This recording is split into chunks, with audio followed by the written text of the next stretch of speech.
My boss said, "We all agreed you're not welcome here." The room laughed. I nodded. I didn't argue. I didn't beg. I just picked up my bag and left. But here's the part they didn't understand. I built the system that let them in. And when they locked me out, I didn't kick a door. I opened my laptop. I checked the logs. And I quietly changed the settings. I'm not the guy who flips desks. I'm the guy they call when the building won't open at 6:30 a.m. When a camera feed goes black during an audit. When one small permission change turns into a compliance incident. For 3 years, I ran facilities systems at a mid-sized biotech in New Jersey. Badge access, camera retention, intrusion alarms, and environmental sensors in restricted storage. The boring layer that keeps a company alive while leadership talks about culture. My boss was Darren Pike, VP of Operations. He wore confidence like cologne, the kind of guy who said, "We're a family," right before asking you to take on extra work with no budget and no paper trail. I learned early, Darren didn't hate rules. He hated rules that applied to him. At first, he pushed boundaries in ways that sounded reasonable if you didn't know better. "Can you give me after-hours access to the freezer corridor?" "Just for a week. We're doing inventory." "Can you set camera retention to 14 days instead of 30? Storage is expensive? Nobody looks at footage anyway." "Can you add my assistant as an admin? I'm in meetings all day. She'll handle the tickets." I never argued. I never lectured. I asked the same questions every time. Calm, professional, repetitive, on purpose. "What's the business justification? Who's the approver? Do you want this request attached to your badge ID?" And every time, Darren would smile like I was slow. "Don't make this harder than it needs to be," he'd say. So I stopped trying to win with him. I started building my protection. Ticket numbers, emails, change logs, a private document with dates and exact wording. Nothing dramatic, just receipts. Because when leaders cut corners, they always need someone below them to carry the risk. And in my department, the risk had a name. Mine. The day it blew up was a Tuesday, an all-hands meeting in the big glass conference room. HR was there. 2 people from finance. Darren at the front, like he was about to announce promotions. The slide deck said culture and accountability. I should have known. Darren clicked to the next slide, looked right at me and smiled. "We've had ongoing concerns," he said, "and we've all agreed you're not welcome here." He said it like it was a vote that already happened. People laughed. Not loud, but enough. That awkward office laugh that's half discomfort, half relief, it isn't them. HR didn't stop him. Nobody asked what concerns. Nobody asked who we was. I felt heat rise in my throat. Not because I was embarrassed. Because I understood what he was doing. He wasn't firing me quietly. He was painting me as a problem in public. So nobody would question him later. He wanted me to explode, to beg, to defend myself. So he could point and say, "See? This is why." I didn't give him that. I nodded once. Slow. "Understood," I said. The room went oddly quiet, like I'd ruined the entertainment. Darren's smile tightened. HR stood up and gestured toward the door like this was a rehearsed routine. I picked up my laptop bag and walked out. No scene, no speech. Just footsteps on carpet and a dozen eyes pretending they weren't watching. In the lobby, security was waiting. That part hit me harder than I expected, because it meant Darren had planned it down to the minute. One guard wouldn't meet my eyes. The other acted like it was normal. HR handed me a printed off-boarding sheet. Return badge, return laptop, sign acknowledgement, standard stuff. Then I saw one line near the bottom, bolded like it mattered more than everything else. Employee must provide all passwords and access credentials relevant to his role. I looked at HR and said calmly, "Who's taking ownership of the facility's tenant?" She blinked like she didn't understand the question. "The facilities..." "What?" "The platform," I said. "The account owner, the master admin." She waved a hand like it was IT's problem. "Just send whatever IT requests." That was the moment I got a cold feeling behind my ribs. Because there are two kinds of offboarding. They remove you and cleanly transfer responsibility. They remove you and leave the liability hanging off your name like a hook. I drove home without music, sat at my kitchen table, opened my laptop. I logged into the platform for my personal MFA token, the one Darren had insisted I keep handy, because we can't afford downtime. I expected to see my access revoked. Instead, my account was still active, still top level, still the account owner, still the person whose name would show up in an incident report if anything went wrong. And then I checked the audit logs, because I couldn't stop myself. There were multiple admin login attempts in the last hour, from inside the building, from Darren's floor, using a shared admin credential I'd told him in writing we should eliminate months ago. I sat there staring at the screen, and I realized something that made my hands go steady instead of shaky. He didn't fire me to remove me. He fired me to use me, to keep my name on the system while he did whatever he'd been trying to do without anyone saying no. And if it blew up, it wouldn't be Darren on the report. It would be me. The next morning, I woke up to 4 emails that all said the same thing in different fonts. Handover. Immediately. HR sent the termination packet again, like last night hadn't been humiliating enough. IT sent a credential request. Darren's assistant copied herself on everything, like she was already sitting in my chair. And Darren, of course, didn't email me directly. He never did when something could be traced back to him. He used other people as insulation. The HR email was short and cold. Please return all company property by 2 p.m. today. Provide all passwords and administrative access credentials upon return. No mention of ownership transfer. No mention of the fact that my name was still attached to systems that controlled physical access to restricted storage. It wasn't just sloppy. It was strategic. Because if they transferred ownership properly, someone would have to sign for the risk. And Darren didn't sign for risk. He assigned it. I replied within 5 minutes. Professional, clean, impossible to misquote. I will return all company property today at 2 p.m. For compliance reasons, please confirm the new account owner and billing admin for the facilities platform so ownership can be transferred prior to credential handover. Then I stopped. No extra emotion, no speech, no, as you know. Just a question that forced them to choose between doing it correctly or admitting they weren't. 10 minutes passed. Nothing. Then IT called. It was Mark, the IT manager.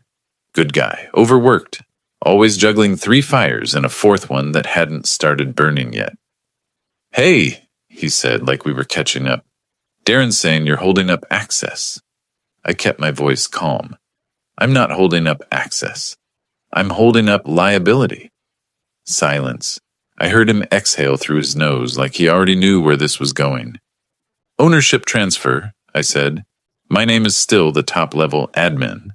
If something happens, it hits me. I'm not walking away with my name on it. Mark lowered his voice. He doesn't understand that. He thinks it's just passwords. Then you need to, I said, because it's not just passwords, it's audit trail and responsibility. He didn't argue. Mark wasn't Darren. Mark lived in reality. Send me the documentation you have, he said. Anything that proves baseline settings and approvals. I'll take it upstairs. That was the first time since the meeting that I felt something close to control. I wasn't trying to burn the place down. I was trying to make sure they couldn't burn me with it. At 1:30 p.m., I drove back to the building. They didn't let me in.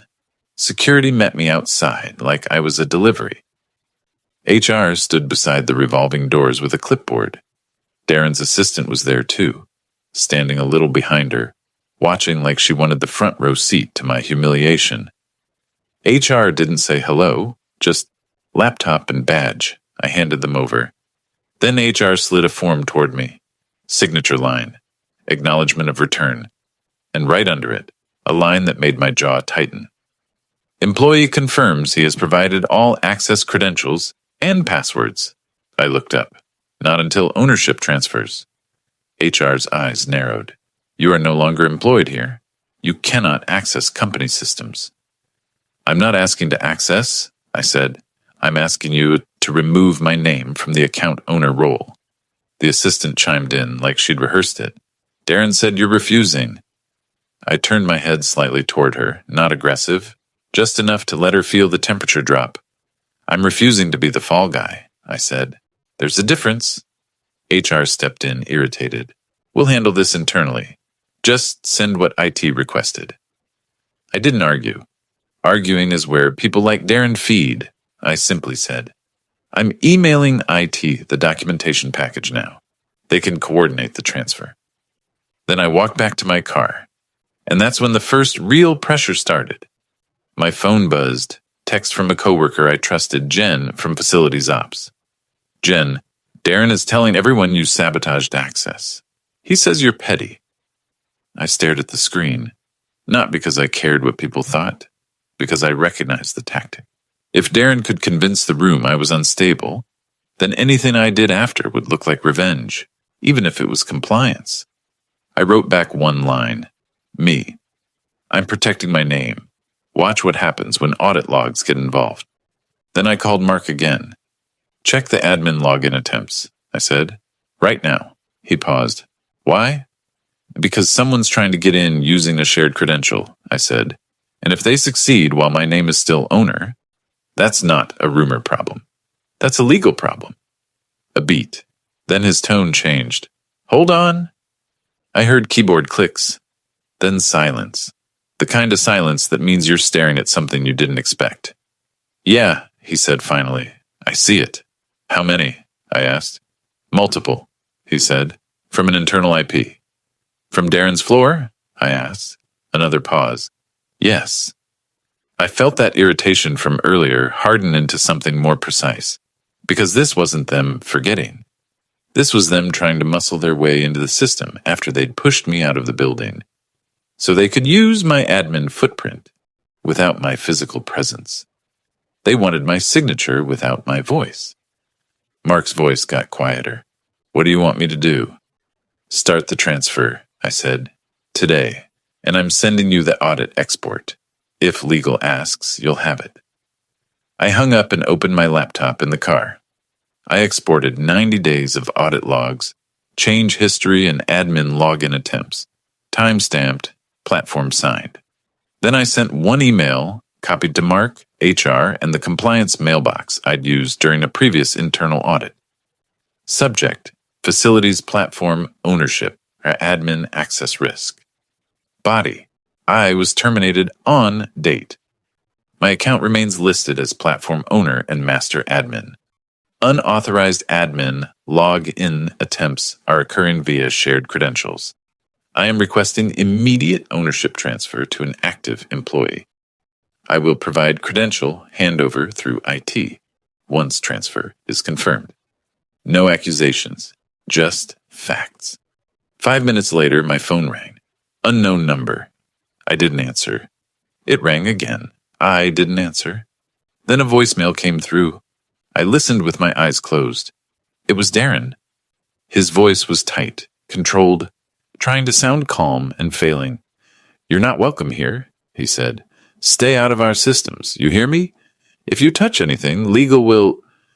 He stopped mid-sentence because he knew somewhere in the back of his mind that legal would ask the only question that mattered. Why was the fired employee still the account owner? Then he finished softer, like a threat disguised as advice. Just give us what we need and move on. I replayed that voicemail once, and I realized something that made my stomach drop, not from fear, from recognition. Darren wasn't panicking because I was petty. He was panicking because the moment ownership transferred, he would lose the back door. And if compliance pulled logs, they would see exactly what he'd been using it for. That night, I didn't sleep much. Not because I was anxious, because I was watching, refreshing the logs every hour, waiting for the next move. And around 11:40 p.m., it happened. A new admin login attempt. This time, not just a fail, a success. From inside the building, using the shared credential, on a system still owned by me. I stared at the screen, and the thought that hit me wasn't anger. It was cold clarity. They thought I was gone. I wasn't. At 11:40 p.m., when that login finally went from failed to successful, I didn't feel rage. I felt something worse. A clean, quiet realization. They weren't trying to wrap up offboarding. They weren't confused about credentials. They were actively using the system under my name after firing me. And if anything went wrong, one door forced open, one camera gap, one missing retention window, my name would be the one stamped on the audit trail as the account owner who allowed it. That's the moment the humiliation from the conference room stopped mattering. Because this wasn't about pride anymore. This was about exposure. I sat at my kitchen table with the laptop open, the audit panel glowing in my face like a confession booth. I clicked into the session details. Shared admin credential, internal IP range. After hours access, elevated permissions used within minutes of login. It wasn't subtle. It was sloppy confidence. The kind of confidence people get when they believe consequences are for other people. I leaned back, stared at the ceiling for a long time, and thought about the line HR made me sign outside the building. Employee confirms he has provided all access credentials. They'd tried to make me sign away responsibility while keeping my name attached to the system. A setup wrapped in paperwork. My phone buzzed again, another missed call from an unknown number. Darren. I let it go to voicemail. When I played it, his voice was tighter than earlier, less theatrical, more urgent. Stop messing with things, he said. You're done here. If you cause an issue, I'll make sure legal. He cut himself off again like he could hear how ridiculous he sounded. Then he dropped the mask for half a second. Just do what you're told. He didn't say because it's right. He said it like a man who needed me quiet so he could keep using the back door.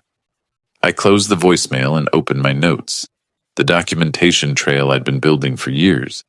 I added 3 lines. Public termination phrasing, not welcome here, witnesses, ownership not transferred, HR refused to confirm, post-termination admin access used, 11:40 p.m. successful login.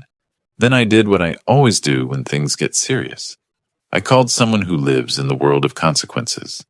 Ben Torres used to run compliance audits for healthcare and biotech. Not a fixer, not a mysterious consultant. A real person who'd spent his life explaining to executives why shortcuts look clever, right up until regulators walk in. He answered on the 3rd ring, half asleep. This better be good, he muttered. It's bad, I said. I got fired publicly. My name is still the account owner for building access and security, and someone just logged in successfully using a shared admin credential after hours. There was a pause, and then I heard him sit up. Are you still an active admin? He asked. Yes. Did you authorize that login? He asked. No. Then you have a duty to secure the environment, he said. Not to be nice, to protect yourself and the company, but you have to do it clean. Define clean, I said. Defensible, he replied. Policy-based, minimum necessary, and documented. I stared at the dashboard again. Defensible. That word mattered, because Darren was already planting the story that I was petty, that I was sabotaging, that I was the unstable guy who couldn't accept being fired. If I touched anything, he'd try to frame it as revenge. So I needed every step to look like what it actually was. Risk mitigation. Ben stayed on the line while I pulled up the platform's security settings. I read out what I was seeing, and he translated it into compliance language. Shared admin credential in use? That's a control failure. MFA disabled for privileged accounts? That's a control failure. Retention reduced? That's a control failure. Alert routing sent to an assistant instead of compliance distribution? That's a control failure. It was all the same pattern.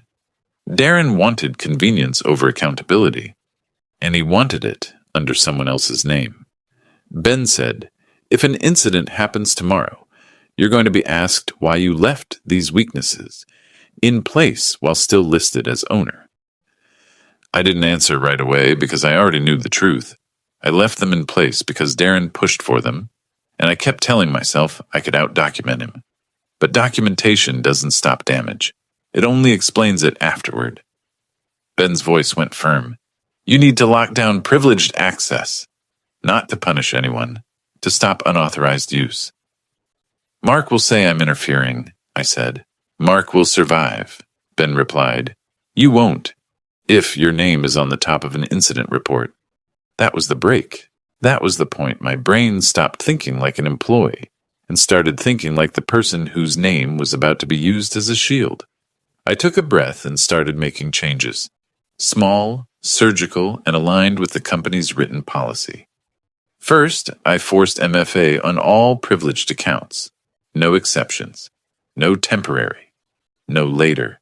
Second, I invalidated the shared admin credential by forcing a reset and disabling interactive login for it until an accountable owner could be assigned. Third, I restored camera retention to the last approved baseline from our previous audit cycle. Not a new number, not my preference, the documented standard. Fourth, I rerouted security alerts back to the compliance distribution group and IT security mailbox, so incidents wouldn't be filtered through Darren's assistant. Ben listened while I did it, and at every step he said, that's standard, that's defensible, that's a control restoration. When I finished, I didn't touch any door schedules. I didn't change any access groups for employees. I didn't shut down the building. I didn't break operations. I removed the back door. Then I generated a fresh export. Audit logs, last 90 days. Admin activity, last 24 hours. Configuration changes, last 30 days. The exact timestamp of the 11:40 p.m. successful session. I packaged it into one PDF and one CSV archive. Something legal could read and something IT could verify. And then I wrote one email. Not emotional, not dramatic, just clean. To IT manager, HR compliance subject. Privileged access controls restored, ownership transfer required. Body, I remain listed as platform account owner and master admin post termination. Unauthorized privileged access occurred at 11:40 p.m. via shared credential. As account owner, I restored standard security controls, MFA, retention, alert routing, per documented baseline. Shared admin credential was disabled pending assignment to an accountable owner. Please confirm new owner today so I can relinquish access and liability immediately. I attached the logs, I sent it, and then I waited. Not long. Because within 5 minutes my phone lit up like a warning beacon.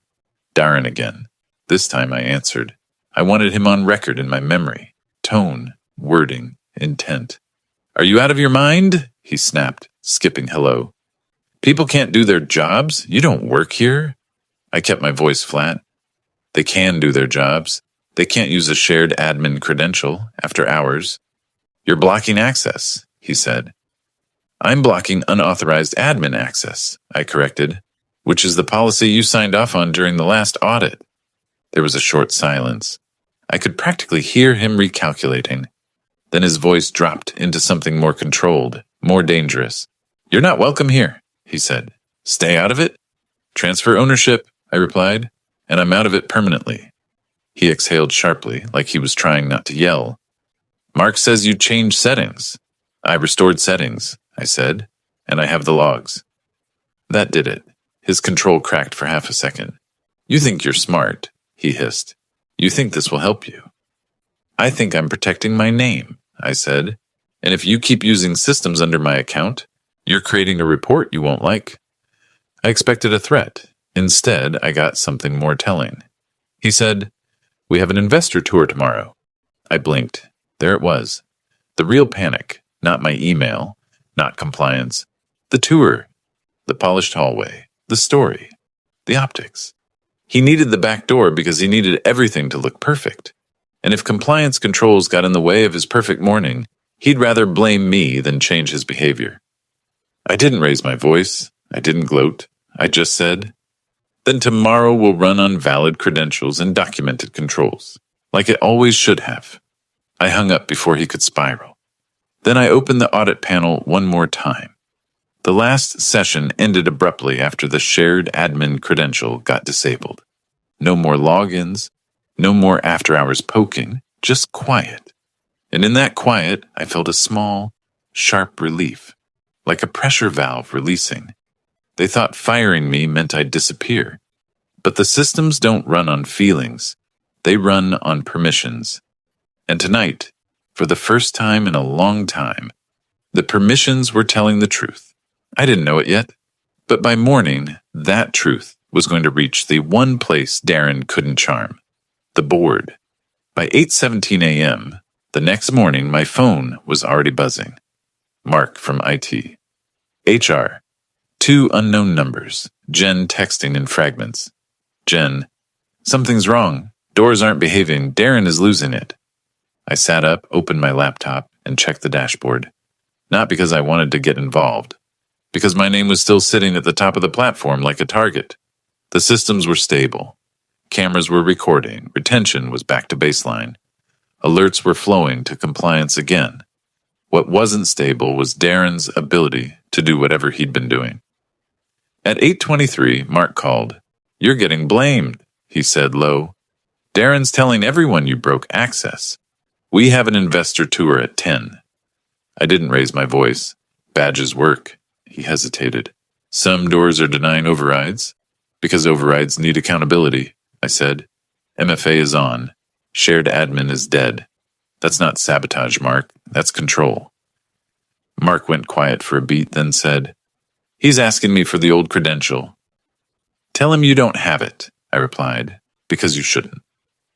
At 8:31, HR emailed again.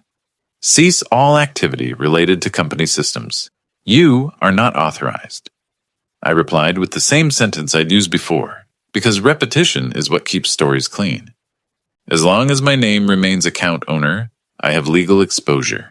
Transfer ownership and I will have zero access." At 8:42, a new alert hit the feed. Multiple failed admin logins. Internal network. Darren's floor. Then another. Door forced open sensor. Restricted corridor. That one made me sit forward. A forced open event isn't someone forgot a badge. It's someone yanking a secured door hard enough to trigger the sensor. And in biotech, restricted corridors exist for one reason: chain of custody. I grabbed my phone and called Mark back immediately. "You're seeing forced open events?" I asked. He exhaled. "Yes." "In the restricted corridor?" "Yes." "Then don't talk to me," I said. "Talk to compliance, now, before this becomes an audit incident." I wasn't trying to play hero. I was trying to keep the truth in the right hands before Darren could smother it. At 9:03, my phone rang again. Unknown number. This time I answered. A woman's voice. Controlled, sharp, not HR soft. "This is Mira," she said. "Co." My stomach didn't drop. It steadied. People like Mira don't call you unless the story in the building is failing.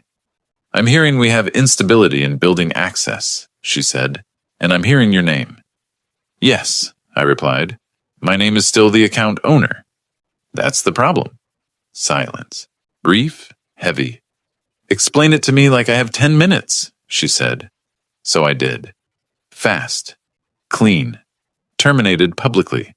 Ownership not transferred. Shared admin credential used after termination. Unauthorized privileged access at 11:40 p.m. Controls restored to documented baseline. MFA, retention, alert routing. Shared credential, disabled pending accountable ownership. Mira didn't interrupt once.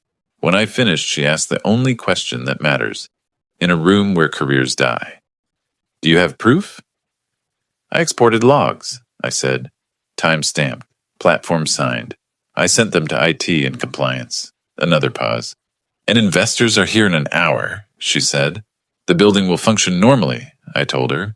"For people using valid credentials and approved procedures," her tone cooled, meaning not Darren's shortcuts.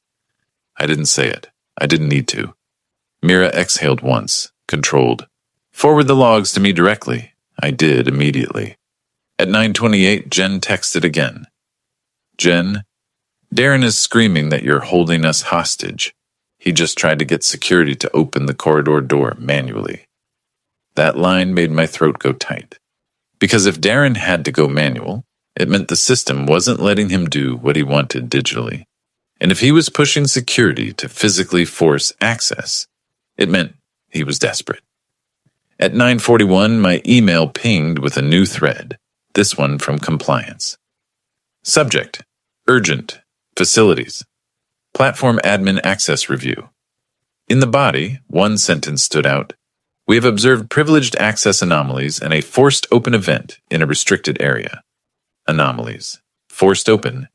Restricted. Those aren't words you recover from with a smile and a misunderstanding. At 10:07, Mark called again. His voice sounded different. Tight, cautious, like someone had stepped into the room behind him. They pulled me into a conference room, he said. Legal is here. I didn't gloat. I didn't ask for details. I just said, tell the truth. Show the logs. He swallowed. Darren is saying you did all this out of spite. Then ask him why the shared admin credential was used after I was fired, I said. Ask him why a restricted corridor door got forced. Mark didn't respond right away, and then he said something that was almost a whisper. They're looking at his approvals. That was the first crack. Not the final blow, but the first crack you can hear. At 10:22, I received an email from Mira. Do not access systems further. Stay available by phone. We are initiating an internal investigation. That was the moment the narrative flipped. Because when leadership says investigation, it means two things. Someone has enough evidence to force action, and they're about to find out who benefited from the weakness. At 11:05, the alert stopped, not because things got fixed, because privileged activity went quiet, like someone's hands had been pulled off the keyboard, and then silence, the kind that means something's gone wrong. At 12:14, Jen sent one last text. Jen, Darren's badge just stopped working. I stared at it, not because I felt victory, because I felt confirmation. In my world, access doesn't just stop. Access stops when someone with authority revokes it. When a company decides a person is a risk. Then my phone rang. Mira again. Her voice was flatter now, more final. Your account will be removed as owner today, she said. Legal is drafting the transfer. You'll receive confirmation. Good, I said. That's all I wanted. A pause. Then she added, Darren is in a meeting he can't talk his way out of. I didn't respond for a second. My hand was steady on the phone. Because a week ago, in that glass room, Darren made the whole company laugh at me. Today, the systems didn't laugh. The logs didn't laugh. Compliance didn't laugh. And Darren finally was facing a room where charm doesn't matter. Only proof does. And I had all of it. The ownership transfer hit my inbox at 3:46 p.m. Not a promise. Not, we're working on it. A PDF with signatures. COO, IT Director, Vendor Support Ticket Number. A time-stamped confirmation that the facility's tenant, billing admin, account owner, and master admin had been reassigned to an active employee. Below it, one sentence that made my shoulders drop for the first time in days. Previous owner access has been removed and archived. I stared at that line longer than I needed to, because that was the whole fight. Not revenge, not pride. My name off the hook. 2 minutes later, Mark called. He sounded like he'd aged a year and a week. It's done, he said. You're out. Good, I replied. Change my number on the escalation list too. He gave a short, exhausted laugh. Already did. Then he hesitated, like he wasn't sure if he should say what came next. They pulled Darren's admin approvals, he said. All of them. I didn't ask for details. I didn't need the gossip version. But Mark kept talking anyway because sometimes people need to tell someone the truth after they've been forced to play along. He kept saying it was normal, Mark said, that everyone does it, that you were overreacting. And? I asked. And legal asked him one question, Mark said, voice dropping. Why were you using shared privilege credentials after terminating the account owner? I exhaled slowly. What did he say? He tried to joke, Mark admitted. It didn't land. After that call, I did the cleanest thing I could do. I stopped touching anything. No more logins, no more dashboard refresh, no more watching alerts like I was still responsible. I saved the transfer confirmation into 3 places: local drive, encrypted cloud, and a folder labeled with the date. Then I called an employment attorney. Not a dramatic one, not a billboard guy. A steady woman named Elaine Cho, recommended by a friend who specialized in corporate separations and public termination events, as she put it, because apparently my situation wasn't rare. People just don't talk about it. I sent her my termination notice, the not welcome here phrasing, and the email chain where HR refused to confirm ownership transfer. Elaine called me back the next morning. 2 tracks, she said. 1, you protect your reference and your reputation. 2, you secure a fair severance based on how they handled this. I don't want a war, I told her. You don't need a war, she said. You need leverage, and you already have it. I didn't love hearing it like that. But she wasn't wrong, because once compliance and legal got involved, the company's priorities shifted. It stopped being about Darren's ego. It became about minimizing risk, and I was now inconveniently a person who could prove risk existed. Friday afternoon, HR emailed me again. The tone was different, less commanding, more careful. We would like to discuss revised separation terms. Revised, not explained. That word told me everything. Elaine joined the call with me. HR joined with someone from legal. No Darren, no assistant, no smug smile. Legal started with something bland about miscommunication. Elaine didn't let it breathe. My client was terminated publicly with language that implies misconduct, she said. He was then asked to sign an acknowledgement confirming credential handover while remaining listed as system owner. That created exposure. Silence. Legal didn't argue. He pivoted. We're prepared to offer an enhanced package, he said. The offer wasn't life-changing. It was meaningful. And more importantly, it was clean. Severance increased from 4 weeks to 12. COBRA coverage paid for 3 months. A neutral reference clause in writing, title and dates only. A non-disparagement clause that applied to both sides. A written statement that the separation was role eliminated due to restructuring, not misconduct. Elaine asked for one more thing, a letter confirming I had no continuing responsibility for facilities systems after the ownership transfer date. Legal agreed without hesitation, like he'd been waiting for someone to ask. I should have felt triumphant. Instead, I felt calm. Because for the first time since that glass conference room, the conversation was happening in the language Darren couldn't manipulate. Documents, dates, signatures, liability. When the call ended, Elaine said, "One note." "What?" I asked. "You're going to want closure," she said. "Don't look for it in an apology. Look for it in how quickly they removed him." I didn't respond. I didn't want to admit I wanted anything from Darren, not even regret. But the next day, Jen texted me just one sentence. Darren's access got shut off in front of everyone. I stared at that message and felt something settle, not joy, a quiet rightness. Because that was the only kind of karma I trust, the kind done by policy, in daylight, with witnesses. A week later, the revised termination letter arrived. No not welcome, no concerns, just a sterile line, position eliminated. It was the corporate version of erasing a lie without admitting it was ever written. I signed the agreement. Elaine filed it. The company wired the severance on time, and just like that, the noise stopped. No more calls, no more threats, no more legal will, voicemails that never finished. A month after that, I started a new role. Facilities security for a company that treated controls like something you enforce, not something you negotiate. On my first day, my new boss handed me a binder and said, "If you document it, we back you. If you flag it, we fix it."